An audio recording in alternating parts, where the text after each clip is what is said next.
அன்புள்ள மிதுன ராசி அன்பர்களே, வணக்கம். இந்த வார ராசி பலன்களை நாம் பார்க்க போகிறோம். மிதுன ராசியினருக்கு 12ஆம் இடமாகிய விரய ராசியில் குரு செவ்வாய்க்கிழமை முதல் வக்கர நிவர்த்தி பெறுகிறார். ராசியில் செவ்வாய், 4 கேது, அடுத்து அஸ்தமத்தில் சூரியன், புதன், 9 சனி, 10 சந்திரன், சுக்கிரன், ராகு இணைவு உள்ளது. ஜென்மராசியில் செவ்வாய், 8 சூரியன், புதன் இருப்பதால் உங்களுடைய முன் கோபத்தை சற்று குறைத்து கொள்ள வேண்டும். அடிக்கடி கோபப்படலாகாது. உடல் நலத்திற்கு கெடுதல்.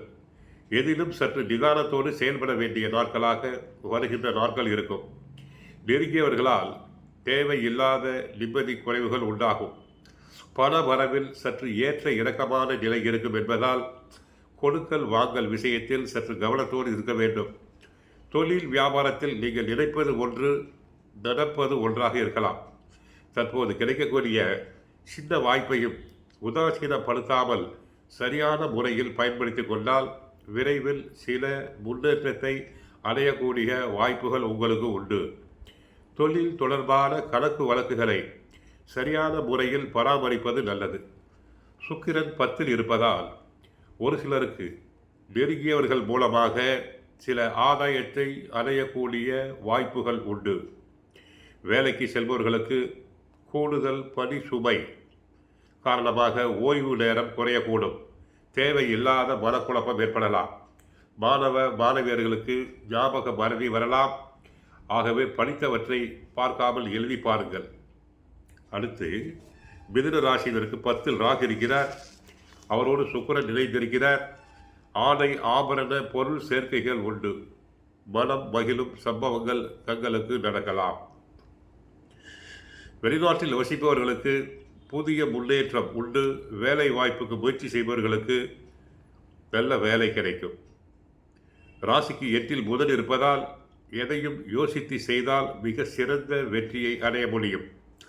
உயர் அதிகாரிகள் தக்க சமயத்தில் கை கொடுப்பார்கள். பொது வாழ்வில் உள்ளவர்களுக்கு கௌரவம் கிடைக்கும். வேலையாட்கள் ஒத்துழைப்பு தருவர். 12 குரு இருப்பதால், அதுவும் வக்கரகதியில் இருப்பதால் என்னதான் வரவு வந்தாலும் கூட சில சமயங்களில் அதிக செலவுகள் உண்டாகலாம். சுப செலவுகள், குடும்ப பிரச்சனைகள் தலை தூக்கும். தந்தை வழி உறவுகளில் பிரச்சனை உண்டு. 8 சூரியன், உடல் சார்ந்த பலகீனங்கள் ஏற்படும். உஷ்ண நோய்கள் அதிகரிக்கலாம். உடல் அவ்வப்போது சோர்வடையும். காரியங்கள் தாமதமாகும். ஆகவே பேச்சில் கவனமாக இருங்கள்.